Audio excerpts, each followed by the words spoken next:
Të them të drejtën, unë nuk e prisja një gjë të tillë. Aktori i shquar i teatrit dhe kinematografisë shqiptare Vangjush Furxhi do të festonte sot 81 vjetorin e lindjes. Ai është ndar nga jeta 23 vite më parë, por kontributi i tij si aktor dhe pedagog do të mbetet i paharrueshëm.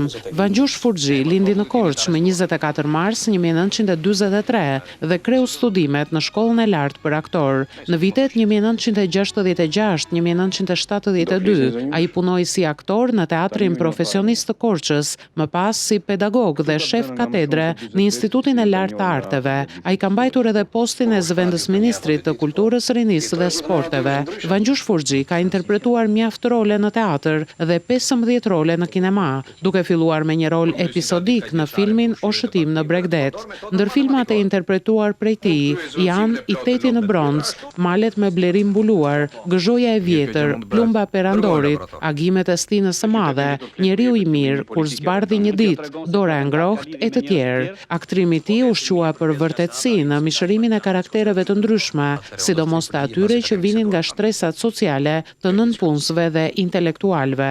Furxhi ndroi jetë në moshën 58 vjeçare pas një sëmundje të rëndë. Mbante titullin shkencor profesor, si dhe titullin artist I popullit. Pas vdekjes, Vangjush Furxhiut ju dha edhe titulli mjeshtër I madh.